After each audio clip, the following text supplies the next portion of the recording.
sasawa. Siya na lang sasawa.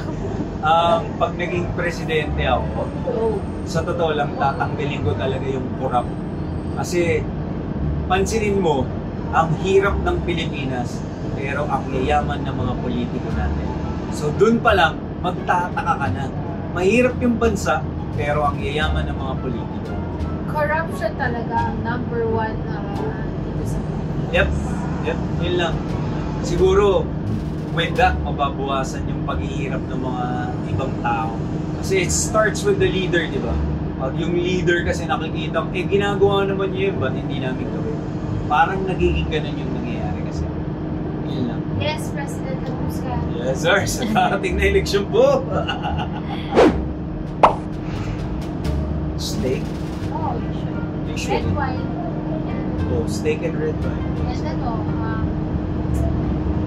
baked oysters. Yan siya. Ako kasi more on a steak person ako. Pag fine dining, ha? Tama ba?